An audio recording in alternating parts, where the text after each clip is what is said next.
A todas luces. Un podcast de Iluminet. Con Jorge Curtidor y Antonio Arellano. Les damos una cordial bienvenida. A todas luces.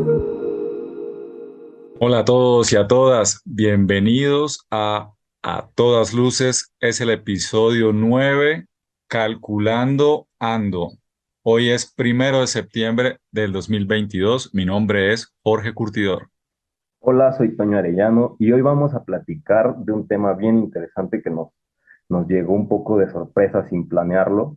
Y vamos a hablar de cálculo de iluminación, de cálculo de luz artificial y natural, algo que es un punto en nuestra labor diaria, de nuestras actividades que tenemos que se tiene que hacer sí o sí. Y pues hoy vamos a platicar con dos grandes personalidades de este tema que le saben y le saben mucho a esto de calcular. Así es, Toño. Por el lado de la luz natural, invitamos a Cecilia Guadarrama y por el lado de la iluminación artificial, invitamos a César Medrano. Y como bien decías, bueno, esto de los cálculos me ha sacado canas. Toño, tú todavía no tienes canas, pero ¿se te ha complicado un poco el tema de los cálculos a veces? Sí, claro, creo que todos nos hemos enfrentado por el más común, YALU, de que te falla el archivo o pones mal un dato y todo el cálculo se te viene abajo. El dato que necesitas no lo obtienes. Y justo de estas cosas nos van a hablar, de la precisión, de los datos, de los parámetros, de las herramientas, de cómo podemos mejorar nuestra práctica y también de qué importancia le debemos de dar. Pero ¿tú a qué te has enfrentado? ¿Cuál es la falla más común en estos programas de cálculo? Yo creo, como decía un profesor mío, el profesor Edgar Prada, muy conocido en Colombia, si al software le pones basura, le ingresas basura, sale basura. Y así yo creo que ese es uno de los más grandes retos. Y la curva de aprendizaje tampoco es fácil porque uno cree que lo está haciendo bien, pero tiene muchos detalles. Y por eso es que vamos a hablar, para empezar con el cálculo, con el tema de luz natural, vamos a hablar con la doctora Cecilia Guadarrama. Así que, Toño, ¿por qué no nos cuentas un poquito quién es la doctora? Sí, es la doctora Cecilia Guadarrama, es la responsable académica de la especialidad de diseño de iluminación arquitectónica. Cuenta con una maestría y doctorado enfocadas en la investigación de luz natural aplicada a la arquitectura. La maestría es un dato particular ahí, que la hizo en la Escuela Superior de Ingeniería y Arquitectura del Politécnico. No sabía que se podía estudiar este tema ahí, pero bastante interesante. Y su práctica profesional lo dedica a la docencia, a las consultorías relacionadas con el aprovechamiento de luz natural, y está un tanto relacionada también con temas de certificaciones y todo esto que conlleva los cálculos de luz natural. Así que, si te parece, vamos a escucharla de una vez. Hola, muchas gracias por acompañarnos en otra entrevista de aquí en A Todas Luces, en nuestro capítulo 9. Y hoy tenemos como invitada a la doctora Cecilia Guadarrama de la UNAM, doctora en arquitectura y que pues, tiene una gran trayectoria específicamente en la luz natural, se ha dedicado a la luz natural. Hola, Toño. Así es, tenemos una invitada súper especial el día de hoy. Cecilia, bienvenida a Todas Luces. Muchas gracias por la invitación, gusto saludarlos. Bueno, y para empezar a platicar, ahora hablando de los parámetros y todo esto que han venido investigando, ¿cuáles son los parámetros que se utilizan para el cálculo de luz natural? No sé si de manera general y también aplicables a un proyecto arquitectónico. Claro que sí. Me gustaría comenzar mencionando que la luz natural se puede dividir en dos componentes, ¿no? Tenemos por un lado la luz directa, que son los rayos solares, y por otro lado la luz difusa, que proviene de la bóveda celeste, y la suma de ambas, que se refiere a la luz global. Si queremos conocer la incidencia de la luz natural de la luz directa, recurrimos a la geometría solar. Sí, esta es una parte que a mí me interesa mucho, que en principio nos indica la posición del Sol en el cielo. Y conociendo la posición del Sol en el cielo, nosotros podemos calcular cómo inciden los rayos en nuestro objeto arquitectónico. En este caso, los parámetros de entrada para el cálculo solar son la latitud del sitio, la longitud, el uso horario o el meridiano oficial, así como la fecha y la hora a la cual se desea hacer el cálculo. Esto se refiere a la geometría solar. Y de los parámetros arquitectónicos debemos conocer la orientación de la fachada, y con estos parámetros y los algoritmos de la geometría solar sabremos con precisión cómo y con qué ángulo incide el sol a través de nuestro vano al espacio interior del objeto arquitectónico, y las sombras que puede generar nuestro objeto arquitectónico en el contexto, o las sombras que generan las edificaciones del contexto en nuestro objeto arquitectónico. A esto nos referimos con el cálculo de geometría solar, ¿no? Entonces estamos dividiendo: por un lado tenemos la directa, la difusa y la global, y la geometría solar se enfocaría en la directa. Y por otro lado están los cálculos de los niveles de iluminación natural. Aquí depende de la herramienta que se utilice. En el pasado se utilizaban mucho los diagramas, y actualmente se trabaja, lo cual ha evolucionado mucho, los programas de cálculo lumínico. Y los de última generación utilizan archivos con extensión EPW, que significa, significa Energy Plus Weather, o viene del Energy Plus Weather. Este formato se refiere a la compilación de información climática de una estación meteorológica en específico, que está concentrada todo en un archivo. Y este archivo contiene información geográfica, así como los factores y elementos climáticos, que van a servir como los parámetros de entrada, y los cuales son necesarios para comenzar con el cálculo lumínico natural.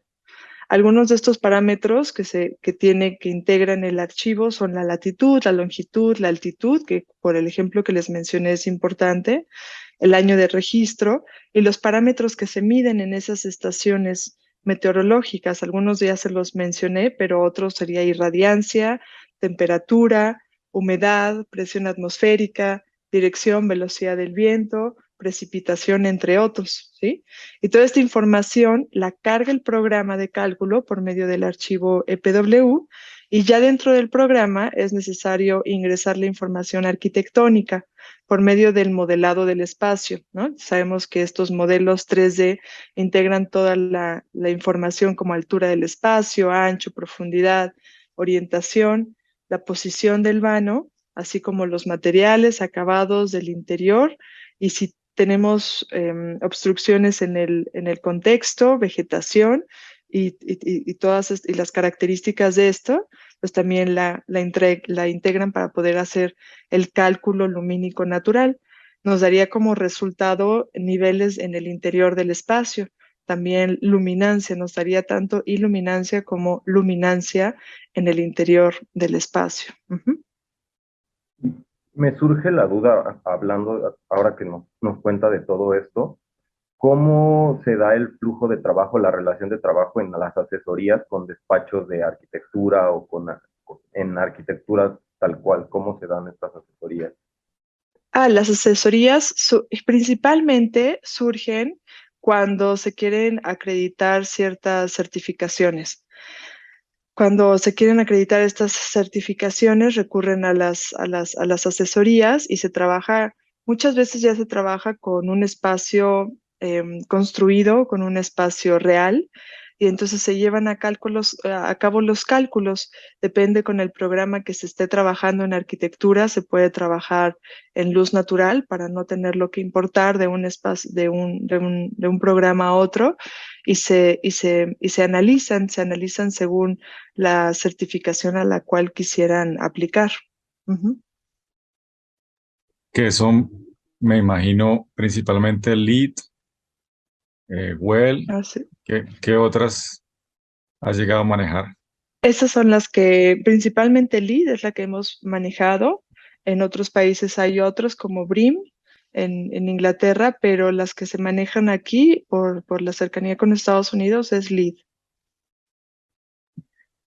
En entrevista pasada con Ignacio Valero nos comentaba que prácticamente las asesorías son, mira, aquí está el proyecto, dime qué también entra la luz natural, y si acaso estoy dispuesto a abrir 1 o 2 huequitos en el techo, ¿qué tanto de eso te ha pasado? O al contrario, ¿te ha tocado uno de esos proyectos en donde te involucran desde el principio y sí te escuchan y están abiertos a a integrar más la luz natural desde el principio. ¿Cómo ha sido ese proceso? Lamentablemente no nos han integrado desde el principio. Solo en una ocasión fuimos requeridos desde el principio para un museo. Eso fue un muy interesante trabajo porque logramos trabajar con el arquitecto de la mano, entonces pudimos trabajar bastante bien, pero generalmente nos piden asesoría para ver si el espacio puede acreditar LEED. Entonces, lo que nos ha pasado es que los espacios que no contemplaron la luz natural desde el principio, pues no acreditan para LEED, no pueden lograr ningún punto. Y aparte, sorpresivamente, como ya todos sabemos, para iluminación dan muy pocos puntos en relación a todo el puntaje general que otorga LEED, ¿no? En luz natural mínimo. Entonces, o sea, los cálculos que hemos realizado no permiten que pueda acreditar los espacios porque generalmente, Jorge, entra demasiada luz natural, demasiada incidencia solar. Entonces, como son oficinas, es muy complejo que puedan colocar ciertos controles solares en la parte exterior, ¿no? Porque forman parte de un corporativo o forman parte de todo un edificio de oficinas. Entonces, en ocasiones se les sugiere por la parte interior, pero ya ahí ya van perdiendo el interés y entonces ya simplemente queda como que no pueden acreditar esos puntos, por esos puntos, ¿no? Uh-huh. Okay. Y de acuerdo a las herramientas de trabajo para calcular iluminación natural, ¿cuáles son las que se utilizan, ¿no? Las más comunes, más Ajá. utilizadas?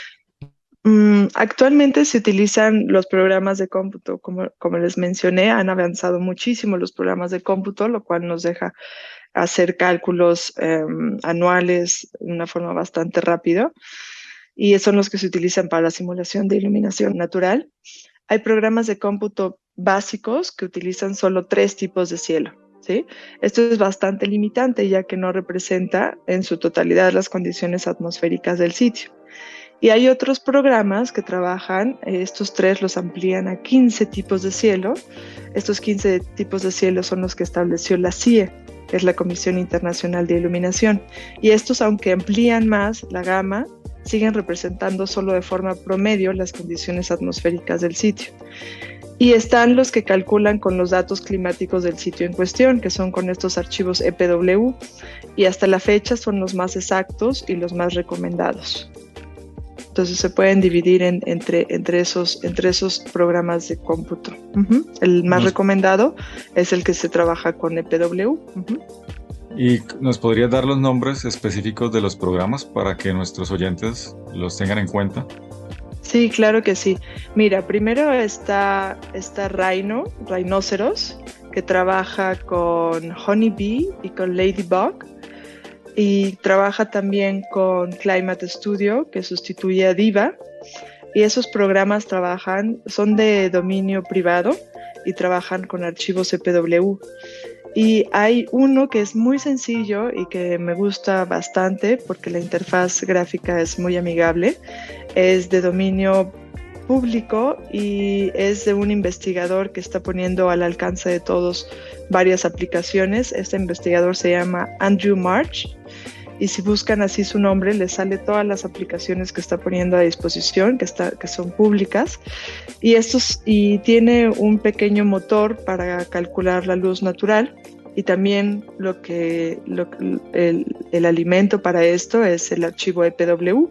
Con el archivo EPW es una maravilla porque nos ubica en nuestra localidad, nos da toda la información que antes les mencioné, todos los parámetros que se miden en la estación de la cual bajamos el archivo EPW, y solo tenemos que modelar el espacio para saber cómo va a interactuar nuestro espacio en ese sitio con esa climatología, con esas trayectorias solares. Y bueno, está claro Radiance, ¿no? Radiance no tiene una interfaz gráfica amigable, la curva de aprendizaje es bastante extensa, pero igual que en luz artificial sigue siendo un motor de cálculo lumínico y térmico muy, muy bueno. Pareciera que las herramientas para calcular iluminación natural no existen o son muy pocas o cuestan mucho, pero la doctora Cecilia Guadarrama nos acaba de mencionar varias formas de por lo menos acercarnos al comportamiento de la luz natural en un proyecto arquitectónico y algunas muy interesantes también de más, ¿cómo llamarlo?, antiguas, como el heliodón, que era para maquetas. ¿Tú alguna vez has practicado con un heliodón? ¿Eso no es un animal de la prehistoria o algo así? Algo Me así me suena. suena. Pero no, Toño, hablando en serio, en Sydney, cuando estaba haciendo mi maestría en diseño, había un laboratorio con un heliodón dañado. De hecho, nunca llegamos a usarlo, a pesar de que tuvimos una materia de iluminación natural, le dimos preferencia como a las herramientas de software. ¿A ti te ha tocado eh, usar un heliodón, Toño? Pues una vez no lo usé, pero lo conocí en la en la ESIA Tecamachalco, la Escuela Superior de Ingeniería y Arquitectura. Hay un heliodón en el laboratorio de bioclimática. Esto lo supe por una profesora que no me daba clases a mí, pero andando en el chisme me pegué a un grupo que fue a ver esta herramienta y justo ponían maquetas que había al lado en el laboratorio de maquetas. Fuera de esto, jamás hubo ni la intención de nuestra parte de ir y llevar nuestras maquetas a probar, pero tampoco de parte de los profesores de llevarnos a poner a prueba nuestros proyectos sobre la iluminación natural. Entonces, pues creo que tenemos que acercarnos también un poquito más, no nada más que estén ahí las herramientas. Así es, y vamos a aprovechar la recomendación de Cecilia acerca de las herramientas de Andrew March. En las notas del episodio les vamos a dejar el link para que si quieren empezar a usar de manera más sencilla, como nos explicaba, podemos tener un punto de partida. Y bueno, si quieren saber qué es una proyección gnomónica, pues vamos a escuchar la segunda parte de la entrevista, en donde además nos habla del flujo de trabajo, de cómo se utiliza mejor la geometría solar, de climatología, entre otros temas que tenemos que tener en cuenta para el cálculo de luz natural. Por ejemplo, en el posgrado de la UNAM, ¿qué tanto o cómo se trabaja la luz natural con los estudiantes? Mm. Primero es importante conocer los fundamentos de la luz natural. Necesitamos conocer a partir de la radiación solar qué es la luz natural, cuáles son sus componentes, cuáles son sus flujos, comprender las condiciones de la atmósfera del sitio en cuestión, poder interpretar la climatología del sitio y es necesario adentrarse a la geometría solar, ¿no? Es importante que se puedan manejar estas fórmulas para conocer la posición del Sol en la bóveda celeste y a partir de cómo inciden los rayos, el objeto arquitectónico, ¿no? A la luz solar y su incidencia y a métodos para calcular la luz difusa. Todo eso nos adentramos bastante. ¿Y pues, qué herramientas se usan en este sentido? Pues muchas universidades ya tienen un heliodón. Un heliodón es una mesa con una estructura con la cual se simulan las diferentes latitudes y la incidencia de los rayos solares a lo largo de los meses y a lo largo del año, ¿no? Con un heliodón se pueden realizar un análisis sobre un modelo escala, la entrada de los rayos solares y las sombras que arroja. Si no llegara a tener, bueno, nuestra universidad tiene un heliodón, entonces trabajamos con el heliodón. Y ahorita que estuvimos en pandemia, que no pudimos utilizar las instalaciones, también por las proyecciones gnomónicas y un modelo escala se puede simular la entrada solar. La proyección gnomónica nos deja trabajar cualquier latitud mientras nosotros nos salgamos al espacio exterior con la presencia del sol, podemos simular en cualquier latitud la incidencia de los rayos solares, ¿sí? Y para el cálculo de la geometría solar se pueden utilizar matrices de cálculo, pueden ser tan fáciles como en Excel, o ya hay varias páginas de internet que ingresando la latitud, la longitud y la fecha que deseamos revisar, nos da la posición del Sol en la bóveda celeste. Ujú. Eso referente al cálculo, otra vez, ¿no? Dividiendo estos diferentes flujos, eso respecto al cálculo directo. Y para analizar la luz global, o sea, los niveles ya de iluminancia natural, se utilizan maquetas y bajo el cielo real, y en el mejor de los casos, si se tiene equipo fotométrico, como fotómetros, podemos analizar la iluminancia natural al interior de los modelos a escala. Y también para el cálculo se utilizan o se enseña los programas de cálculo, los programas de cómputo, pero de dominio público. Ujú. Tocaste un concepto hace un poquito que es una proyección nomónica. Sí. ¿Cómo se come una proyección nomónica? Eso sí no lo había escuchado. ¿Cómo se hace? Una proyección homónica, partamos de la proyección estereográfica. La proyección estereográfica para una latitud en específico nos menciona las trayectorias solares. ¿Estás familiarizado con esas? ¿Sí? En las proyecciones estereográficas, lo que nosotros podemos sacar de información son dos ángulos principalmente, la altura solar y el ángulo azimutal, ¿no? Del Sol a una hora y en una fecha en específico. Ahora, la proyección nomónica luce similar, pero lo que hago con la proyección nomónica es como si fuera un reloj solar, Jorge. Es como si fuera un reloj solar. Nomónica porque utiliza un nomón, que es una varilla, en un punto en específico de forma perpendicular a la superficie, y lo que hacemos con ese nomón es inclinar toda la proyección para que ese nomón proyecte una sombra, y al proyectar esa sombra estaría yo simulando la incidencia de los rayos solares para esa fecha, para esa hora, a la latitud a la que imprimí, en este caso ya se imprimen, la proyección nomónica.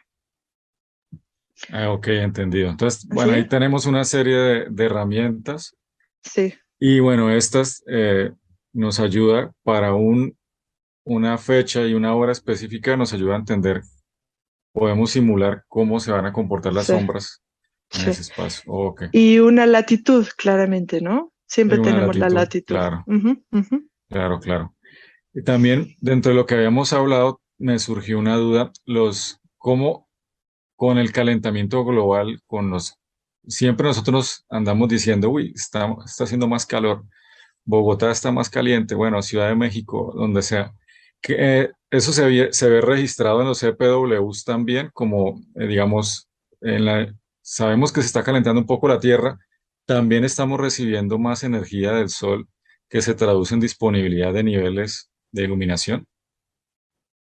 Eso no, los EPWs contemplan ciertos años, ¿verdad? Y hacen la estadística de ciertos años. A mí hay que siempre, antes de usar el EPW, es necesario profundizar un poco más. Esos EPWs al fin son archivos separados por comas. Entonces, esos archivos separados por comas los podemos abrir en un programa como Excel. Entonces, los abrimos y vemos cuántos años está registrando. Para generar una climatología del sitio, realmente la Organización Meteorológica Mundial recomienda 15 años a 30 años, ¿no?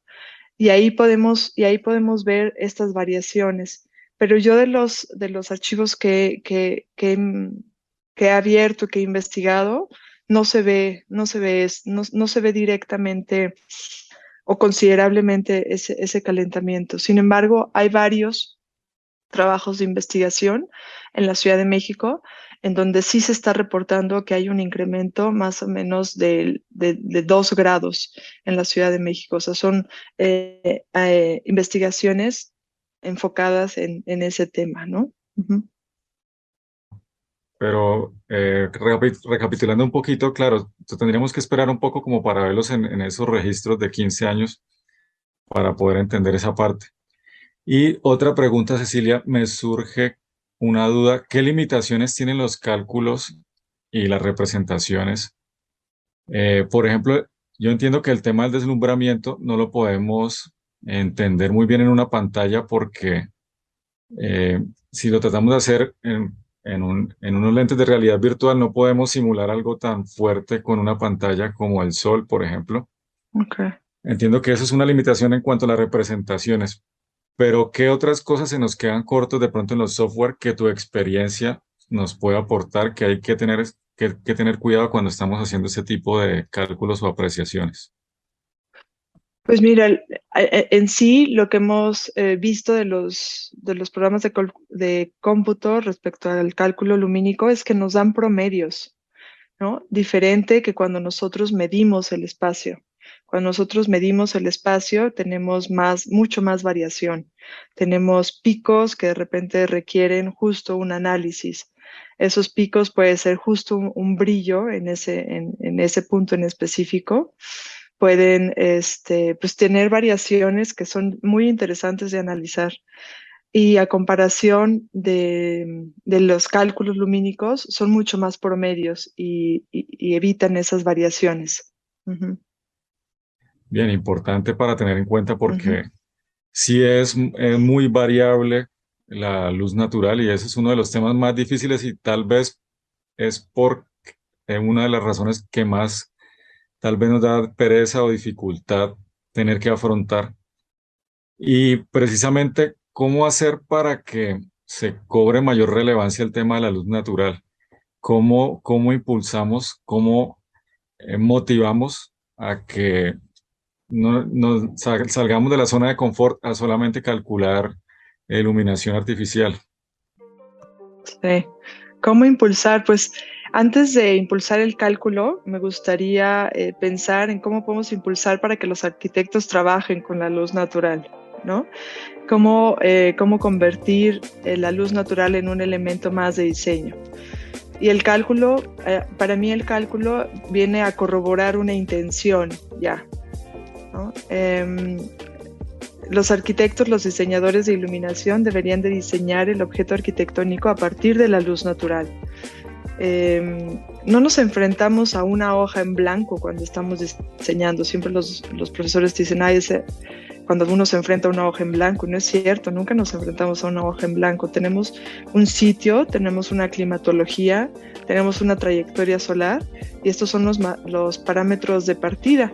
¿Sí? Imagínate diseñar, Jorge, un objeto en el cual las superficies tengan una interacción con los rayos solares. O sea, tú tienes un espacio, tú analizas las trayectorias solares. Ya que analizas las trayectorias solares, analizas cómo van a incidir los rayos. Esos rayos son vectores, ¿no? Al final. Y que tu objeto arquitectónico responda a esos rayos, a esos vectores, pues puede ser muy interesante, ¿no? Que la fachada al oeste, por ejemplo, esté inclinada a partir de la vertical para que solo puedas ver el atardecer, por ejemplo, ¿no? O al contrario, que a partir de la vertical esté inclinada hacia arriba para no ver el atardecer y aprovechar los rayos solares altos, por ejemplo, ¿no? Eso sería bastante interesante. Y pues es fascinante lo que se podría diseñar contemplando la luz natural desde el principio de las primeras etapas de diseño. Y hay varias herramientas para diseñar adecuadamente, digamos, entre comillas, la luz natural. Hay reglas de oro y hay cálculos manuales muy sencillos para conocer cómo podemos desde las primeras etapas de diseño incorporar la luz natural y lograr una intención que por la cual estemos buscando, ¿no? Y después, al haber integrado la luz natural en las primeras etapas de diseño, lo sometemos a un cálculo lumínico ya más elaborado, porque tienes mucha razón. Son complejos los programas de cálculo lumínico natural, son muchos parámetros que debemos ingresar de forma correcta para tener un resultado adecuado, ¿no? Y ya ahí corroborar las intenciones lumínicas. La luz natural como un reto de diseño y no como un problema al que nos tenemos que enfrentar cuando estamos haciendo arquitectura. Esa sería una de las reflexiones más importantes con las que me quedo de este capítulo, porque si bien nos enfocamos en el cálculo de iluminación natural, al final de cuentas esto es una comprobación de intenciones, ya sea de una intención en un espacio arquitectónico, una intención lumínica de nuestros proyectos.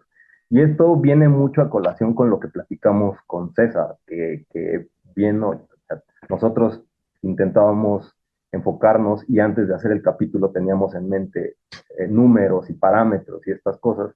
Y al final de cuentas los especialistas nos llevaron a otras reflexiones que no esperábamos, ¿no crees, Jorge? Sí, nos hacen pensar en muchos aspectos que tal vez no hemos tenido en cuenta.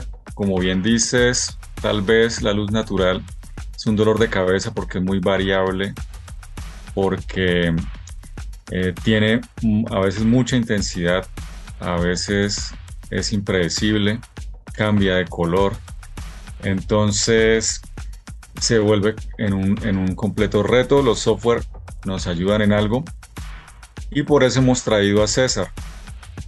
Él es instructor certificado de Dialux. No es que César no trabaje el tema de la luz natural, sino que se ha enfocado un poco más en el tema de luz artificial. Entonces, déjame lo presento, Toño, y Claro, seguimos para adelante. esta segunda parte. César Medrano Juárez es licenciado profesional en diseño y management en iluminación en Francia. Actualmente es el presidente de la IE sección Monterrey de la Illuminating Engineering Society. Es fundador y director de Luz. Su despacho está en Monterrey. Ha tenido oportunidad de certificar las competencias profesionales de representantes de múltiples empresas y también múltiples países. Dentro de su entrevista nos va a hablar de prácticamente que ha estado en varios continentes trabajando y enseñando. Así que vamos a escuchar a César. Hola, bienvenidos y bienvenidas a todos. Aquí estamos nuevamente en A Todas Luces. Tenemos a César Medrano. Tenemos un tema muy interesante. Toño, cuéntanos de qué vamos a hablar hoy. Sí, estamos muy contentos porque hoy vamos a platicar sobre cálculo de iluminación artificial. Ya platicamos también con la doctora Cecilia Guadarrama acerca del cálculo de luz natural, entonces ahora, ¿quién mejor que César Medrano para platicarnos de esto, de las consultorías que se dan y todo este proceso de software y todo lo que vaya surgiendo sobre la plática? Entonces, empecemos, César, por preguntarte, cuando haces un proyecto de iluminación, ¿qué parámetros usas? Bien, Jorge, pues, a ver, algo que me gustaría dejar como base es que el hecho de hacer un cálculo luminotécnico difiere de hacer un diseño de iluminación. Es una importante diferencia que debemos de tomar en cuenta porque en ocasiones se confunde y también en ocasiones a veces se ofrecen cálculos luminotécnicos como si fueran un diseño. Entonces, ¿en qué parte del proceso está el cálculo? Es previamente un diseño donde deberíamos de tomar en cuenta si es una iluminación funcional, actividad, usuario y espacio. Por el contrario, si es un tema arquitectónico, pues tener bien enfocados cuáles son los objetivos del proyecto. Y bueno, tomando en cuenta la tipología del proyecto, pues obviamente serían qué actividades se van a llevar a cabo, cuáles son las tareas visuales, quiénes son los usuarios, cuáles son las características del espacio, para de ahí posteriormente pues tomar en cuenta o más bien identificar cuáles son las luminarias que vamos a requerir para por último tener como resultado un nivel de iluminación en estos cálculos precisamente en un software de cálculo luminotécnico. Claro, y bueno, como tú bien lo dices, todo parte de la necesidad del usuario y entender, porque hay proyectos que son más técnicos, hay proyectos que son más arquitectónicos, más estéticos. En un proyecto técnico, digamos, complicado, donde te van a exigir un nivel específico de lux, ¿qué variables son las más importantes? ¿Cuáles no podemos olvidar? Bien, yo creo que es, o sea, en un proyecto de alto nivel técnico donde te piden además incluso el nivel de iluminancia, el UGR, que es el índice de alumbramiento, pues tendríamos que tomar en cuenta desde el índice de reflectancia del espacio, piso, muros y techo, debemos de tomar en cuenta el posicionamiento de los usuarios, hacia dónde están viendo, o sea, cuál es su campo de visualización. Conocer también, ¿por qué no?, si hay una entrada de luz natural. Y yo dejaría como último y muy importante el hecho de establecer cuáles son las actividades del usuario. Yo creo que eso es muy importante porque en ocasiones hacemos cálculos luminotécnicos nada más del espacio, pero al final de cuentas el objetivo de un cálculo es asegurarse que el nivel de iluminación es para que las personas vean y vean de una manera de calidad y de forma confortable. Entonces, esos serían los parámetros que yo creo serían los más importantes. Y en función de estas necesidades y cada cosa que queremos medir, como bien lo dices, creo que hay que tener claro para qué se va a utilizar el espacio, para conocer qué debo de medir. ¿Qué herramientas tenemos al alcance para poder realizar estas mediciones o estos cálculos? Bien, pues a ver, hay software desarrollados por fabricantes, software desarrollados por empresas que trabajan de manera independiente y se especializan en esto. Hay varias marcas en el mercado, como bien comentaba Jorge. Bueno, en mi caso yo soy instructor de Dialux. Hay otras diferentes marcas en el mercado. ¿Cuál sería mi recomendación? Creo que cada software tiene un campo de aplicación en específico. Creo que cada software tiene ciertas ventajas más importantes según la aplicación. Y yo les diría que en función del tipo de proyecto, en función de la normativa que requiere el proyecto, ustedes escojan con qué software trabajar. Yo no diría que hay un software malo o mejor o mayor que otro. Es simplemente en función de la aplicación y en función de tus necesidades, pues tienes que elegir cuál va a cumplir con todos estos aspectos. El tema también es tus resultados van a buscar responder a una necesidad de un arquitecto, de un ingeniero, de un interiorista, porque será en función de esos requerimientos el cómo vas a presentar los resultados. Si de una manera en función de números, en un render, vamos a identificar muy bien quién es nuestro interlocutor para saber qué información es la que le debemos de entregar. Y hablando de las dinámicas de trabajo con despachos, con departamentos de ingeniería, César, ¿cómo se da esta relación? No sé si exista como un tipo de proyecto más común al que te enfrentes o una línea de trabajo más común a la que te enfrentes de la que nos puedas platicar. Sí, buena pregunta, Antonio. A ver, yo creo que es importante establecer primeramente ¿cuáles son los datos que necesitamos? Hacer una especie de checklist, por ejemplo, un formato de checklist personalizado para un cliente, donde enumeremos o pongamos, es decir, oye, pues las dimensiones del espacio, el tipo de proyecto, cuáles son los entregables que ellos buscan como resultados del cálculo y establecer un formato personal que te permita tener esta comunicación muy clara y muy objetiva, pues con estos despachos, como bien mencionas, de arquitectura y de ingeniería. Entender en términos de iluminación qué objetivos tienen en el tema óptico, en el tema de qué ambiente quieren generar, para que esto te permita a la hora de hacer el cálculo poder pues, buscar la solución. En ocasiones te dicen, oye, quiero trabajar con estas luminarias, pero haces el cálculo y no da. Entonces yo creo que parte importante de quienes hacemos esta parte de consultoría en el tema de los cálculos, pues es buscar una solución y a la siguiente oportunidad que tengas de entregar los resultados al cliente, ya darle una solución con las ópticas que se necesitan, con los modelos que se requieren para buscar los objetivos. Yo creo que esta parte de la comprobación del diseño, pues viene a complementar este esfuerzo que se hizo en un principio y viene a darle una solidez en tener un argumento técnico ya a la hora del cálculo. Aprovechando que tocas el tema de comprobar, ¿qué tanto en tu experiencia difieren los cálculos con respecto a la realidad cuando ya la instalamos? ¿Cómo ha sido tu experiencia en general? Pero buena pregunta, Jorge. A ver, todos los software que utilizamos en los diferentes sectores, ingeniería, pero específicamente en el tema de iluminación, estarán mejor soportados en función de la cantidad de información que nosotros introducimos en el software. ¿Qué quiero decir con esto?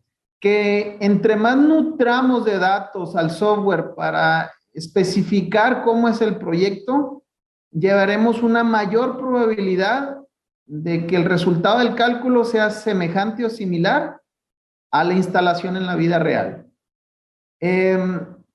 estamos haciendo una simulación. Entonces, esta simulación deberá estar con una base muy fuerte de datos que nosotros debemos ingresar. Y al final de cuentas, y si es posible, pues es importante hacer siempre el ensayo en físico. Es decir, terminamos el cálculo, ya tenemos un listado de luminarias, pero si tienes la oportunidad, yo siempre se lo recomiendo a todos aquellos con los que colaboro. Yo también lo hago en mi práctica profesional. Tomar la luminaria, ir al lugar, hacer el ensayo de noche y ver qué resultado nos da.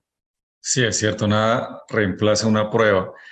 Y está el equilibrio entre hasta dónde ir con el modelo, hasta dónde meterle más y más datos y el tiempo para poder entregar esto. Entonces, ese siempre es un reto.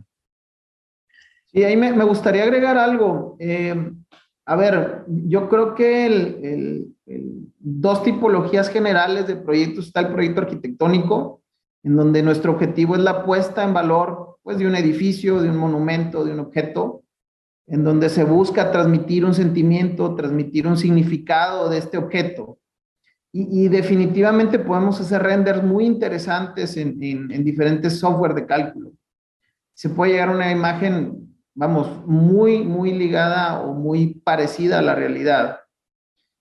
Sin embargo, me ha tocado también ver renders muy bonitos de proyectos donde el objetivo es que tengamos una iluminación funcional y pues resulta que el render se ve bonito, pero estás en el espacio y no ves bien. Entonces yo creo que siempre buscando un equilibrio en la parte estética y en la parte funcional. De hecho, eso viene incluso en la definición del diseño de iluminación de la AIS. Creo que vamos a llegar a un buen término. No cargarnos un lado, sino tener un buen equilibrio en estos dos aspectos, estético y funcional. Y eso me parece muy importante lo que dices, porque sí debe de existir un punto medio y a lo mejor no tan ligado con el cálculo, pero sí la representación de un espacio es bien importante, ¿no? Y se trata de no vender mentiras también con un render, ¿no? Creo que eso es un punto muy importante. Y hablando, cuando platicábamos sobre luz natural, nos decían, sobre calcular luz natural, nos contaba la doctora Cecilia que pues, tristemente solamente se busca la asesoría en el tema de luz natural cuando se requiere una certificación. En el caso de iluminación artificial, ¿cuál ha sido tu experiencia? ¿Qué tan común es que esto suceda? Ese es un tema bastante interesante. En el medio, yo creo que en el medio de la iluminación, a veces decimos que el ofrecer un servicio, vender una consultoría y vender un diseño es complicado en el sector. Yo diría que esa responsabilidad viene a recaer nosotros fuertemente en nuestra capacidad de darle valor a lo que hacemos y de poder argumentar el por qué contratar nuestros servicios. Yo diría que hay que dedicar tiempo para poder explicarle esto a nuestros clientes y poder dar una base del por qué somos importantes en la colaboración.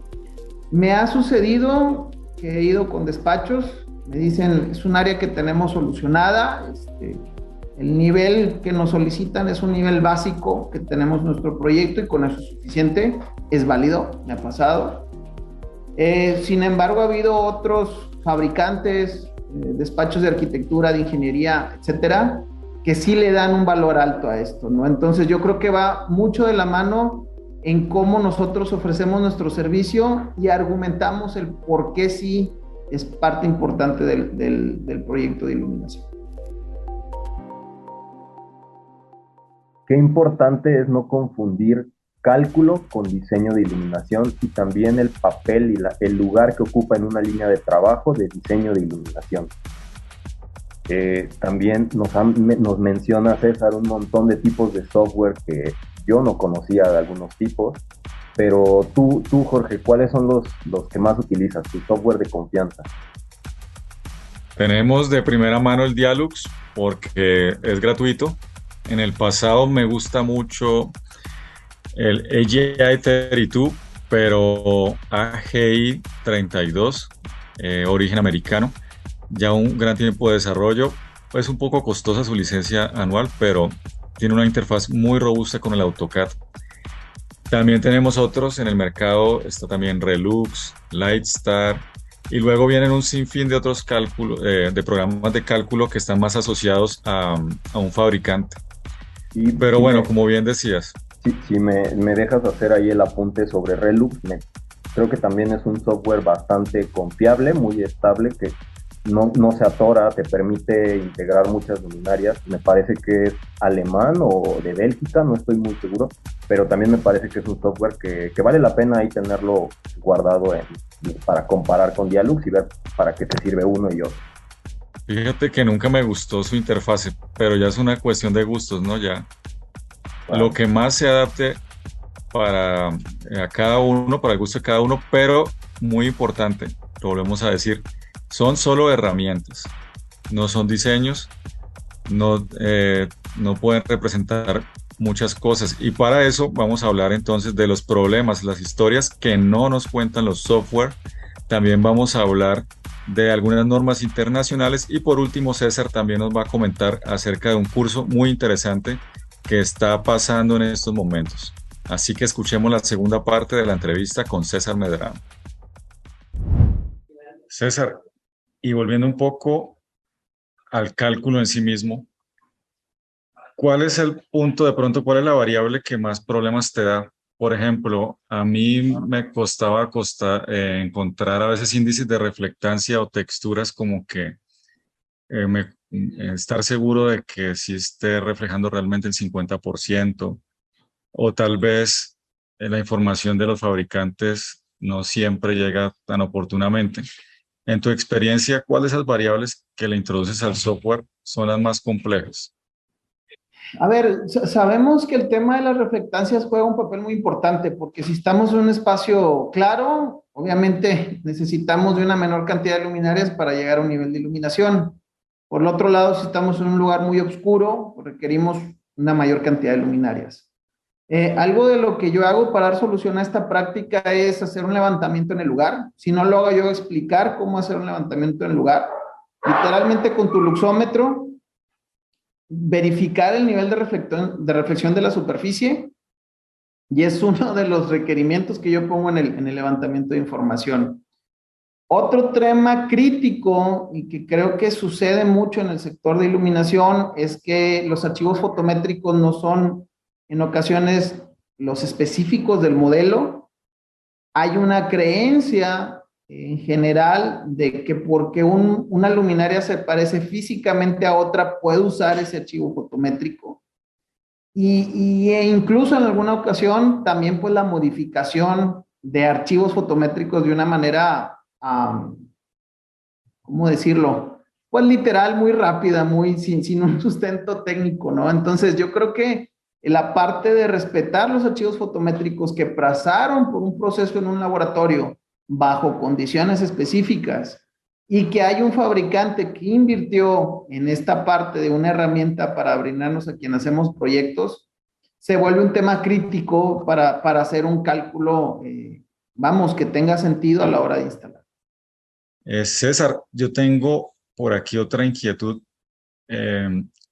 y desde tu perspectiva quisiera saber qué parte de la historia o de qué parte de la percepción no nos cuentan los software. Los software fallan o son muy precisos en darnos la lectura que tendremos en el luxómetro, pero ¿dónde ponemos la advertencia? ¿Dónde hay que tener cuidado? Yo creo que, a ver, si ingresaste los datos importantes en el software, podemos llegar a una cercanía con la realidad. Puedes hacer proyectos que después terminas el proyecto, lo entregas, haces una comparación después con la medición y habrá una similitud bastante grande.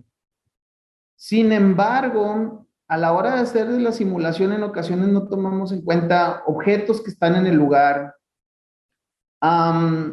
Incluso la forma de hacer la evaluación difiere en los puntos de cálculo que se hicieron en el software. Entonces, desde mi punto de vista, tendríamos que establecer una misma metodología a la hora de calcular y una misma metodología a la hora de evaluar. para que esto cobrara mayor sentido. La forma de evaluar cambia en función de los países, cambia en función de la normativa, y casos, podemos ir a algún caso muy específico normativo o pudiéramos ir a algo simplemente que sucede en la práctica. La forma en tomar el luxómetro, a qué distancia medir, incluso si estás vestido con una ropa en color claro, vas a tener una incidencia sobre el luxómetro. Entonces tenemos un montón de variables que tendríamos que, creo yo, que encuadrar para lograr que lo que se calculó sea evaluado de la misma forma y saber si podemos encontrar diferencias o no. Y ahora que hablabas de los temas normativos y demás, ¿te ha tocado trabajar con proyectos en otros países donde la normatividad sea compleja y qué tan contrastante es en relación con México? Bien, punto crítico. Sí, me ha tocado trabajar en proyectos Estados Unidos, Canadá, Centro, Sudamérica. Les comparto con mucho gusto esto. También en el caso de Europa, unos 2 en África. Y es muy contrastante las diferencias.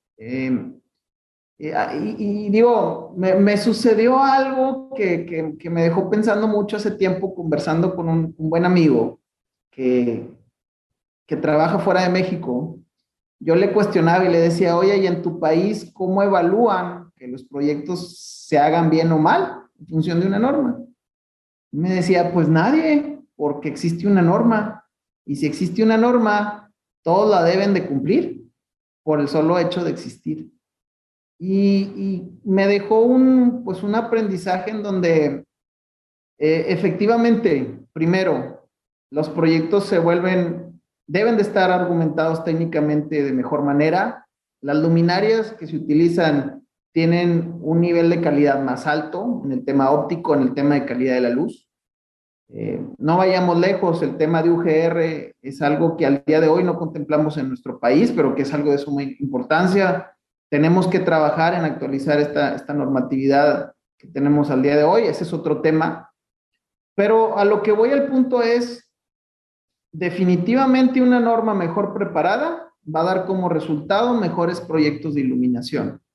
Y una vez que están estas normas, no debemos de pensar en decir quién me va a evaluar, sino tienes que estar convencido que si la norma existe, es una recomendación o es obligatoria, tiene una base. Y si esa base se cumple, llevarás mayores probabilidades de que el diseño y el resultado del proyecto de iluminación sea mejor, sea bueno. Y no nos olvidemos de una cosa, cuando entregamos un proyecto lo entregas y te vas.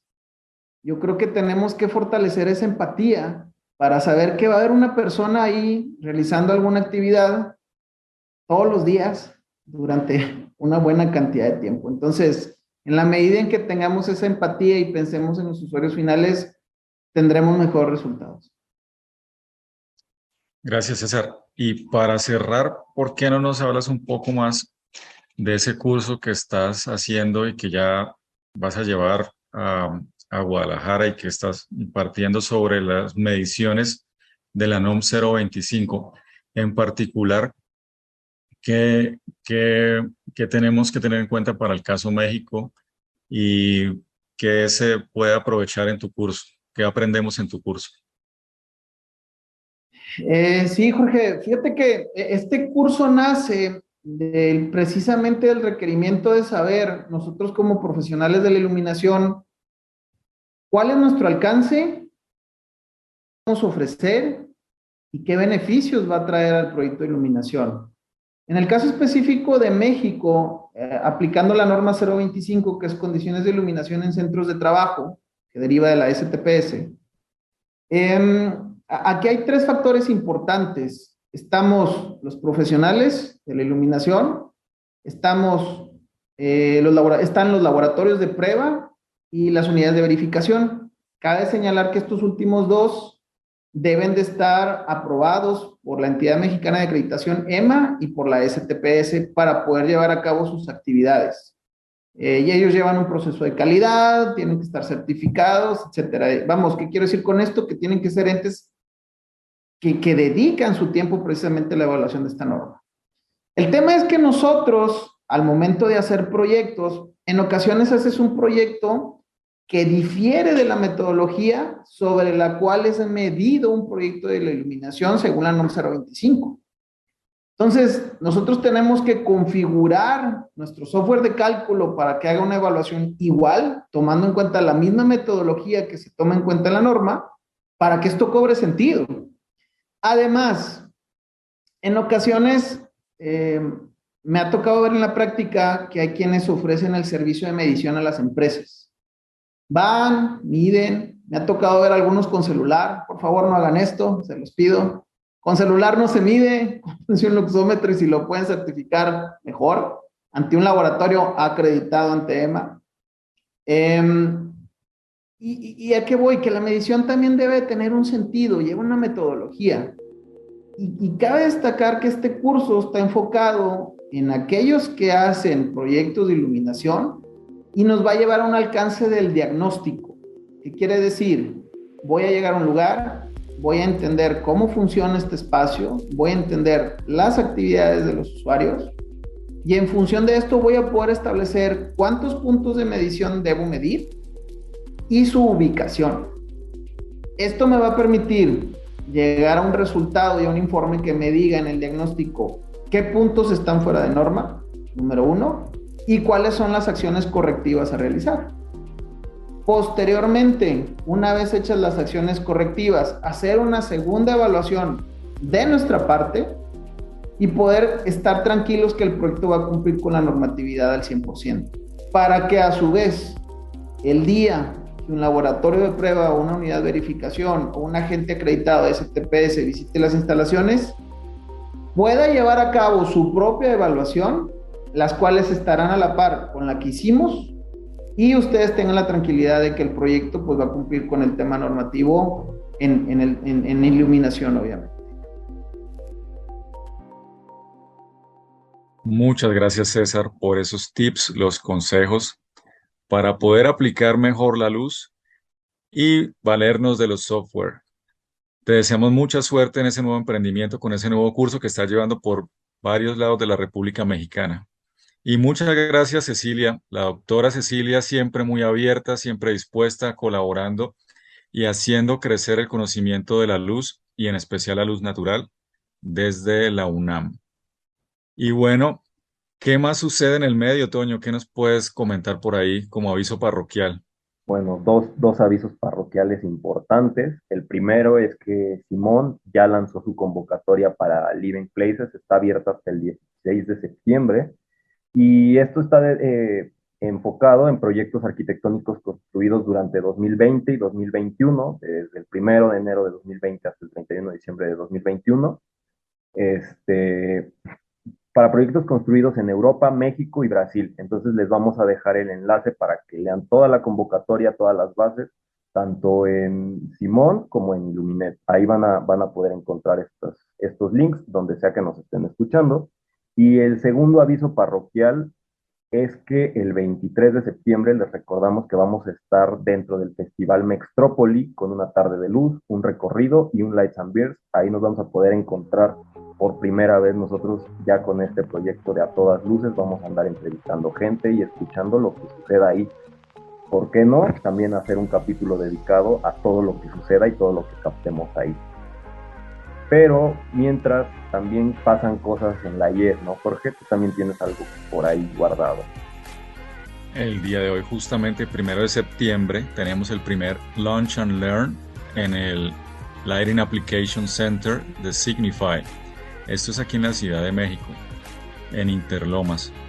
Esta iniciativa parte del grupo de trabajo de la IES Juvenil, Adrián Moncada, Andrea García, Adi Sordo, y su servidor Jorge Curtidor, también aquí creando espacios para los Emerging Professionals, creando nueva energía, tratando de que nosotros los jóvenes y los no tan jóvenes aportemos a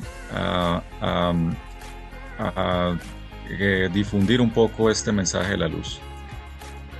Bueno, Toño, ¿y dónde nos pueden escuchar? ¿Dónde se pueden suscribir? ¿Cómo es la cosa con A Todas Luces? No se les olvide que si quieren apoyarnos, lo más importante es que se suscriban.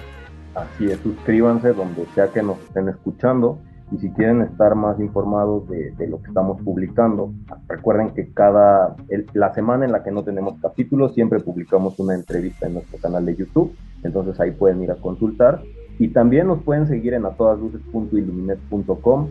También en las redes sociales estamos como a todas luces en todos lados, nos pueden encontrar muy fácil. Y si quieren comunicarse con nosotros, está abierto el correo atodasluces.podcast@gmail.com. Esas son nuestras vías de comunicación, siempre abiertas para que sigamos aportando a la comunidad toda esta información que venimos a presentar. Por favor, escriban, envíenos un mensaje, mándenos notas de voz, aquí estaremos escuchándolos. Y el próximo episodio será nuevamente dentro de 2 semanas. Así que muchas gracias, esto es A Todas Luces.